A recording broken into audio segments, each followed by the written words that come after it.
السلام عليكم ورحمة الله وبركاته، ومرحبا بكم مشتركين الأعزاء في قناتكم الخاصة بأخبار الطقس في المغرب.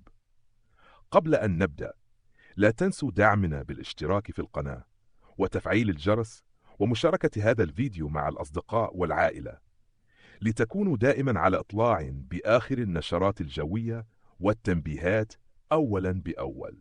دعمكم هو ما يحفزنا للاستمرار في تقديم الأفضل، فجزاكم الله خيرا.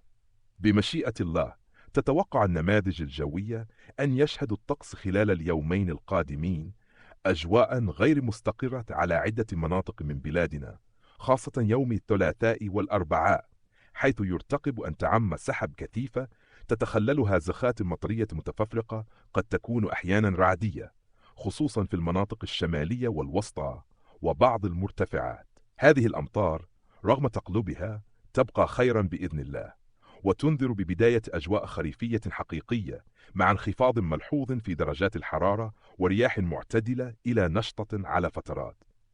أما باقي المناطق فستعرف أجواء متقلبة بين الغيوم والصفاء مع فترات من الهدوء النسبي. إذن خلاصة القول، أجواء ممطرة متوقعة بإذن الله يوم الثلاثاء والأربعاء، فاستعدوا. ولا تنسوا متابعة القناة ليصلكم كل جديد حول تطورات الطقس في المغرب.